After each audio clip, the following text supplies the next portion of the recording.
It is 8:52. Let's turn to today's Saving Money Matters. For homeowners dreading that annual property tax bill, yeah, you know what I'm talking about. There may be some relief. And for those still toying with the idea of purchasing your first home, maybe a second home, it may be the best time to buy now rather than putting it off for later. To break down both, joining us this morning is Brandon Haefele with Catalyst Mortgage in Sacramento. Thanks so much for being with us. Okay, let's start with the property tax postponement program. This is actually a program that no longer existed for a while, but it started in 2009 and now it's coming back. Yeah, so it was postponed in 2009. Really due to the financial crisis. Since then, it's coming back, and it's a great program, really good for our community. So let's start with who's eligible. Well, it's really, targeting seniors and people with disabilities, and what it does is postpones property taxes, for them, instead of having to pay it on a monthly or potentially yearly basis. Okay, let's talk specifically who really qualifies for this, because there are some real serious limitations. Yeah. Seniors and people with disabilities. That's really who this who this program is targeted for. And there's some changes too as far as equity goes. Yes. It used to be you needed only 20%, and now it's gone up. Yeah, so it used to be a 20% limitation. Now you actually need 40% in equity to actually qualify for the program. This could be a really big deal and a big help for a lot of people. It really does. I mean, you look at it that if you are struggling, you make $35,500 or less, and you just need that extra buffer.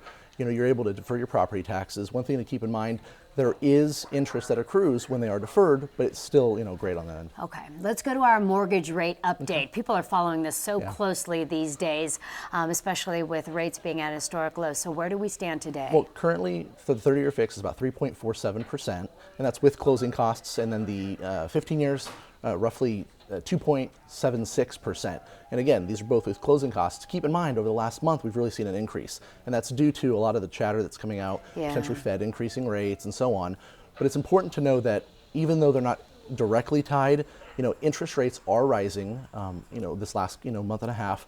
And if you are thinking of refinancing or purchasing, really start looking into it. So we have the election in November, and then there's talk that the Feds may increase rates come the end of the year by December. If that does happen, how will that affect mortgage rates and how much people are paying to live in their home? You really could see an increase. And again, it's not directly tied, but even a 0.25% makes a big difference in interest over a 30-year period. So I would say that if you're thinking of doing a refinance or remodel, cashing anything out, look at doing it sooner than later. You always tell us shop around, which is one of the great things that you always tell us when you come on, which we appreciate. So is that something that Catalyst Mortgage can do for you? Because it can be pretty daunting for somebody to sit down and know who to call. Well, I always recommend, use us as a resource, but use other lenders that you've either worked with in the past and compare everybody.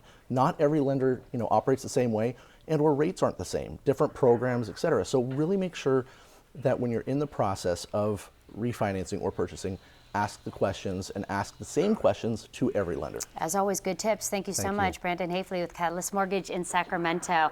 All right, Simone, back over to you. Mae, thank you. A 93-year-old woman in Arkansas